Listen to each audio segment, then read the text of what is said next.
Alright, so what we just saw was the Shark Fin Mountain, right here in Red Rock. It's west side of Las Vegas, Nevada. And of course, this is the boardwalk. Now, I'm not sure if this is the only boardwalk in Las Vegas, out in the wilderness. Maybe there's one on the east side, I have no idea. Maybe there's another one somewhere, but this is the only boardwalk that I know of. And always room for more boardwalks, that's for sure. Nothing like a boardwalk. Well, in actuality, it's really not a boardwalk, it's a plastic polymer walk, so we should call it the plastic polymer walk, because as you can see, it's plastic polymer, squeaky for sure. And what's nice is it lasts for a long time. Water doesn't hurt it. So that's really great. So we're going to see what we can find out here. Remember, when it's nice to go fishing, they are out fishing. When it's nice for animals to go hunting, just like people hunting, it's nice for animals to go hunting. When it's cold, damp, and rainy, well, that's time for humans to stay in, and most of the times animals stay in too. So just like animals and people are very similar, that's for sure. Now there's a few animals that will forage and take on the weather conditions. For instance, an Alaskan polar bear. An Alaska polar bear, excuse me. The interesting aspect of an Alaska polar bear is that it lives out in the wilderness all the time. And with no food, well, it starves to death. So we're going to take a walk around today, and let's see what we can really get some education on today. Behind me is Shark Fin Mountain. Now I did a little homework.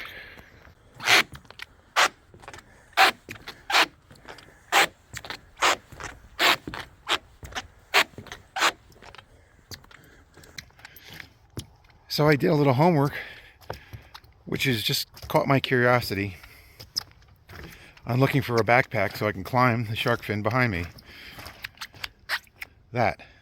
Now it's not really a treacherous climb. It is a long climb. And it is treacherous. It's severely treacherous. It's severely dangerous. The treachery of it is the altitude, the longitude, and the latitude of where it is and what you have to climb up. Now, from my knowledge, I've spoke to some venturers that went to the top of it, and they said that there's a couple ways to get to the top. Well, the safest way is the easiest way, which is the best way. Now, I was checking out backpacks, and it seems that a journey that is only going to take a day probably would still benefit you to have a 60 or 70 liter backpack, taking enough gears that if you had to stay up there overnight for some reason, for whatever reason, there is a crow. He's talking to me. For some reason, 60 to 70 liter backpack. That's how they name them, which I found out. And that's good for probably, if you really wanted to take a long hike, you could, which could be a week. Now, a day pack is, much more smaller. Could be 30 liter pack. Now, the other aspect is this: comfort, durability, and long lasting. If you buy one, it should last you almost a lifetime, because nylon, just like this plastic boardwalk, It's made out of plastics and polymers and so forth. So it's not cotton. And cotton wears out. Polymers do wear out, only through abrasive, but under normal wear, it's not going to wear out. So the most important thing is this. Find a great backpack. Find one that's really, really high quality. And just like there is different weaves and material and where it's made and the softness of it, there's also durability of the backpack itself, and also the cinching of it, that when you cinch it, it stays and it doesn't move around. When you place it into position, it doesn't move around, and you can snug it up as you're walking. Those are some of the knowledge that I've received so far. Now, pertaining to what to take, I discussed 750 milliliters is like a little water bottle, and probably 5 or 6 of them is perfect. You can always dump it as you're finishing your trip if you don't need it, but it's better to have more than not enough.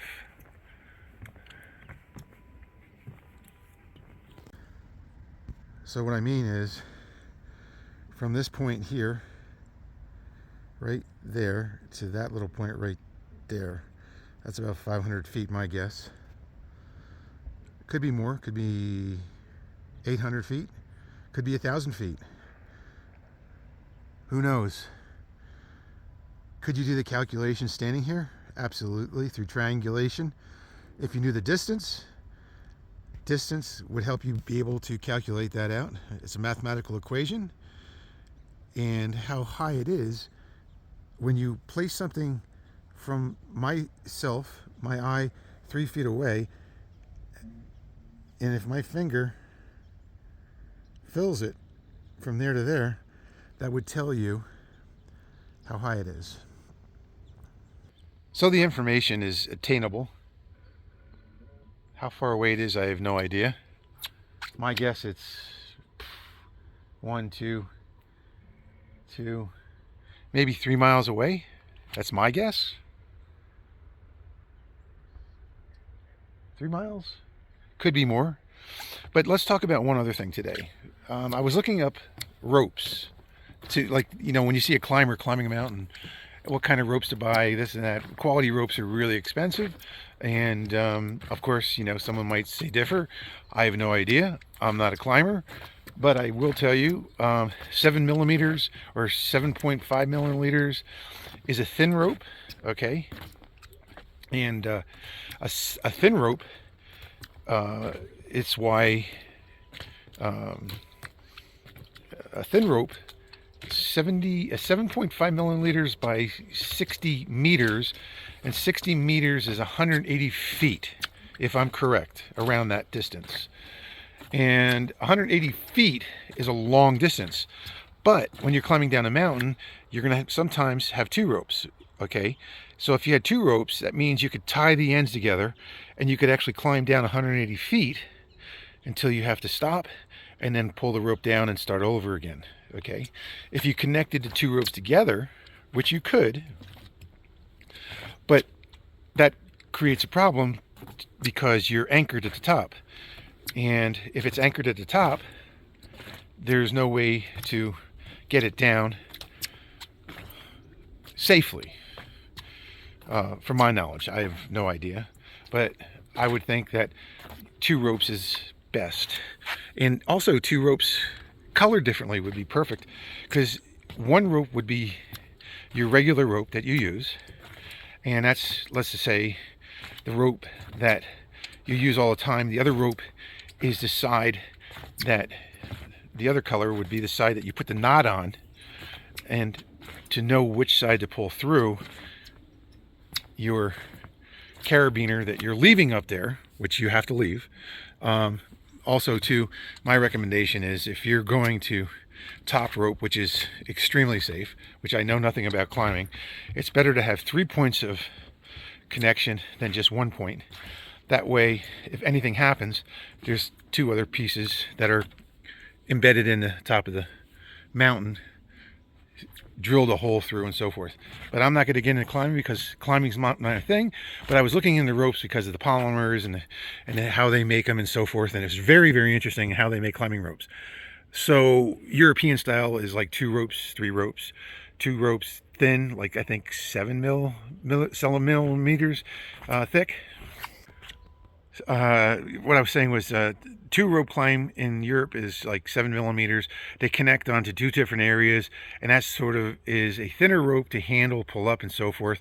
And supposedly that's a lot more safer. I've one time, maybe twice, one time I went to a climbing gym and I wanted to see what it was about. So they top rope you with a mechanical device that hooks on, and then when you just let go, it just brings you down. So I went up about 5 feet. I wanted to see what it would do, and it just brought me down 5 feet. Now, can those mechanical things fail? Sure they could, but hey, the goal in a climbing gym isn't to always find the most difficult climb in a climbing gym interior inside of a building. Sometimes it's just to get the exercise and your finger strength and things like that, from what I was told years and years and years and years and years ago. So other than that, we got some hawks up in here. I can hear them screeching, and so whether that's a real one or not, I don't know, but perhaps it is. But anyway, my guess it's not. So anyway, so what we are going to do is keep rolling on here. And like I said, this is Red Springs, Hummingbird Springs. Really cool. I will mention this. Like I said, when it's nice out, humans are out. When it's not nice out, animals aren't out either. I mean, if it's nice out, they're out. If it's not, they're in. So right now it is so quiet out here, other than the squeaky boardwalk. Okay, and believe it or not, it is really, really nice out here today. The desert has been rained on. Things are growing and happy, and now starts the winter time. So behind me, behind the shark fin, is Mount Charleston. From this point on, Mount Charleston every night is going to be at least 28 degrees Fahrenheit or lower. All the time. Daytime it might go up to like 33 or 4, but it is cold. You got to realize Mount Charleston is 12,924 feet high, which is way high. Now, you say to yourself, well, how do these rocks come tumbling down? Well, they come tumbling down from winter weather and so forth. And within, I'd say, 10 years, one of these rocks will come tumbling down and go through the boardwalk. Possibly 10 years, maybe 20. Because there's a lot of boulders here that are going to be hit before it comes across the boardwalk. Now, if a big piece comes down from an earthquake, and there's earthquakes out here all the time. So there's tremors and so forth, and Earth is being Earth all the time. So that's the most important thing. Back to the climbing things. I'm going to jump back to the ropes. So a 7.5 millimeter rope that's 60 meters long, which is 180 feet long, and 7.5 millimeters is about a little bit more than a 1/4 inch, I think, if I'm correct, somewhere in there. And it's about 4.5 pounds. So if you have 2 ropes that are 7.5 millimeters, not milliliters, millimeters, then that's going to be let's just round it off to 5 pounds. So if you got two ropes that length, that's 10 pounds. So you're putting 10 pounds in your backpack before you even start your climb or doing anything like that. And that's pretty much how it works. Let's see what we got. Good day and welcome to Education and Safety. I'm Mike, and today we're going to talk about a few different things, and you have to do your own research, because your research is just as important as my research, and my research isn't any good or it might be some different variances in my research than your research, but I think your research is better to do your research so that when you research what I do, or if I suggest something, you can find out for yourself whether it's real or not. So that's the most important thing about education, is always clarifying whether it's real. Okay, clarifying if it's real. Now, what I'm saying real is, if I say a mountain is 9,000 feet and it's 8,555 feet, what's 500 more feet? If I say a mountain is 12,000 feet and it's 12,100 feet, what's 100 feet? You're in the ballpark, you're around the corner. Okay, so that's the most important thing about education, is that you're close to where you're supposed to be.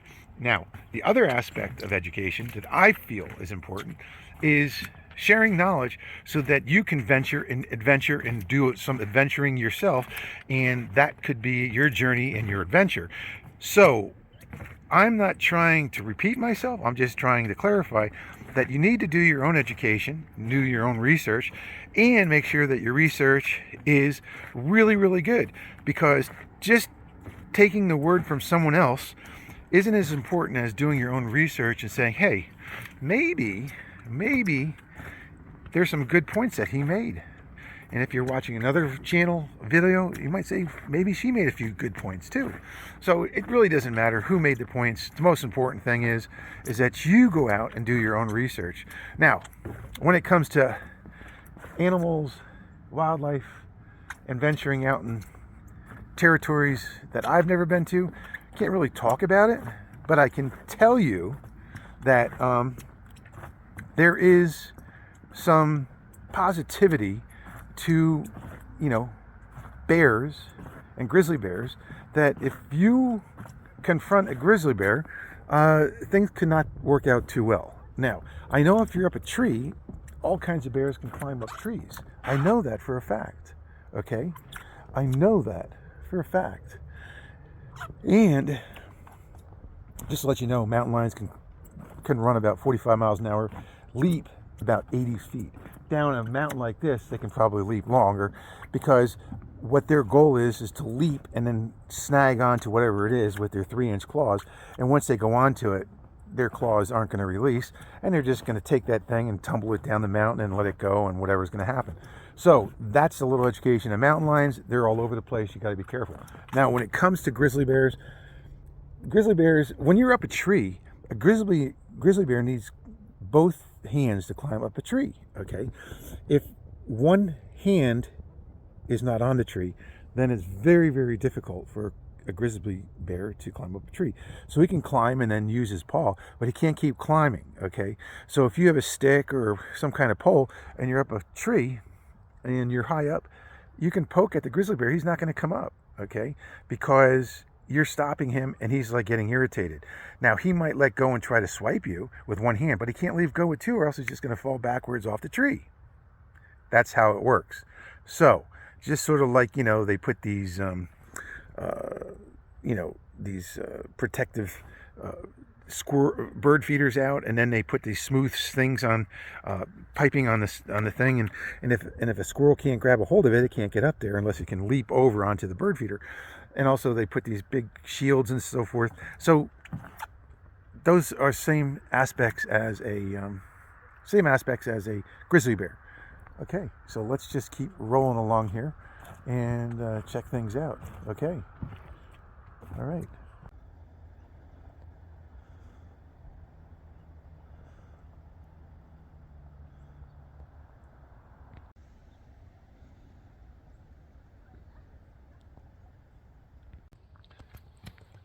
So let's just go back two more steps, talk about backpacks, do your homework on it.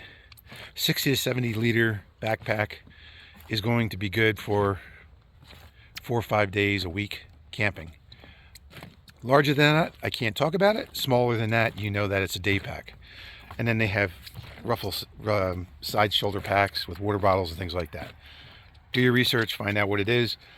If you're coming out to the desert, you need at least 750 milliliters, at least two 750 milliliters if you take a hike longer than an hour, for sure, out here in the desert. It doesn't matter if it's wintertime or summertime, even though that today's a lot of humid and you're not going to really dehydrate as much today as you would in the summertime, but it is pretty important that you take precautionary when you're out in the desert. Now, can you get caught in the desert without water and be in really bad shape.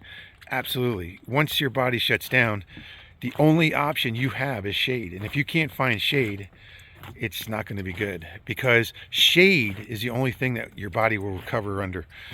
Believe it or not, in the desert, you need shade. And shade is going to help you out tremendously. So other than that, let's just call it a day, and tomorrow's another day, and maybe we'll do something tomorrow. All right. Just came out today to get a little exercise, check out the boardwalk, or actually the polymer plastic walk, and other than that, we're pretty much good to go. Shark Fin Mountain is still waiting. Temperatures up there right now, up in the Shark Fin, probably 20 degrees difference than right here. So if it's 50 degrees here, it's 30 degrees up there. Mount Charleston is definitely 30 degrees. Guarantee it. And Mount Charleston, if there's clouds there, on the Shark Fin behind it, there's snow coming down. So until again, thanks for joining me, and hope you got a little education out of this. But do your homework on ropes, on thicknesses of ropes, and also too on length of ropes, and also too and whether you're climbing or whatever. I mean, even if you're climbing regular, sometimes you want to take a rope with you just in case you get into a situation that you need one.